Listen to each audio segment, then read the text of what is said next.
Welcome back. Now, the African National Congress marked its 114th anniversary on January 8th, with celebrations taking place in the Northwest Province. President Ramaphosa used the anniversary remarks to deliver a message focused on both reflection and renewal, acknowledging challenges and noting the party's renewed focus to revitalize at grassroots levels. But observers, that is, noted noticeably empty seats at the stadium compared with past events, underscoring concerns about weaker public mobilization and enthusiasm for the ANC. Political analyst Asanda Ngoasheng joins us now for further insight. Asanda, thanks so much for your time this evening. Perhaps let's start off with your reaction to that January 8th statement. Of course, the statement by President Ramaphosa, really, the same rhetoric out from the ANC. Thank you so much for having me. There actually isn't much to the statement because it's what we've heard before. The ANC has, over the past 5 or more years, been talking about renewal as something that was critical and important to them. They've also been talking about their cadres, particularly councillors, needing to do more work to fix local government.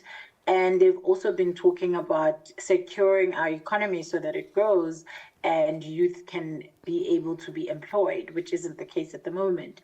And so those were the things that he highlighted this year yet again. We're also just coming out of the president having declared GBV a national crisis, an emergency effectively. And yet there hasn't, there was very little that he mentioned outside of just mentioning that GBV is an issue that needs to be dealt with. He didn't provide much by way of what the plan is to deal with this crisis and this emergency, because we're seeing it enter, as we enter 2026, the stories are starting to pile up of women who are getting abused and, are not living the true South Africa or having the freedom that everybody wants to have in South Africa. I mean, just 30 minutes ago, I was on Instagram and I saw another post of, another woman being abused. So we're not necessarily getting updates on, where to from here, just these big, grand announcements, right?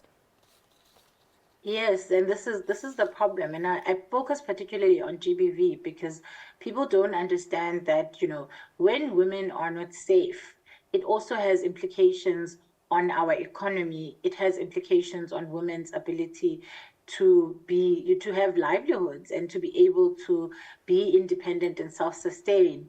And so it's not just an issue of women just being abused and the hurt and the harm and the psychology that comes with that, but it's also that it costs us as a country. Research has shown that, for instance, young people who are at university who become victims of GBV are more likely to drop out, which has an impact on not only our current, but also our future potential and our future capacity of women as part of the workforce. Skilled women part of the workforce as well, Asanda. You know what I found interesting, just from some commentary coming out post that statement, was of course, the lack of attendance, right? The ANC didn't fill up the Moruleng Stadium. Secretary General Fikile Mbalula said 20,000 people were in attendance. The stadium itself has a capacity of around 30,000. Does that speak to the ANC losing relevance? Well, the ANC, is a 40% party from being a majority party. And so we're going to start seeing more and more of this drop in popularity being reflected by numbers. Because people can only fill up stadiums for a political party that they feel hasn't delivered enough for them for so long. And I thought it was interesting how, they started talking about how the ANC is a defender of democracy and the ANC provides, stability, and talking about unity, which is an interesting, engagement, considering that the MK has shown that South Africa has the potential to be an unstable democracy should we not engage with some of the uppings and downings there.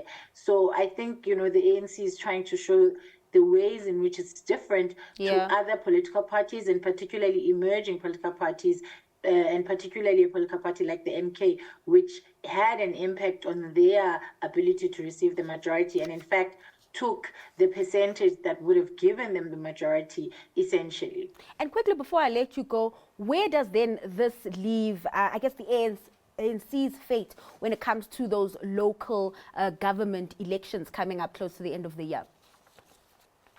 Well, I think, the ANC has been losing ground in local government and is likely to lose ground even further. You'll note that in the last election, we had more than 70 hung municipalities which ended up needing coalition governments in order to be able to run. And we're now sitting in a provincial government of unity in KZN. We're also sitting with a national government of unity.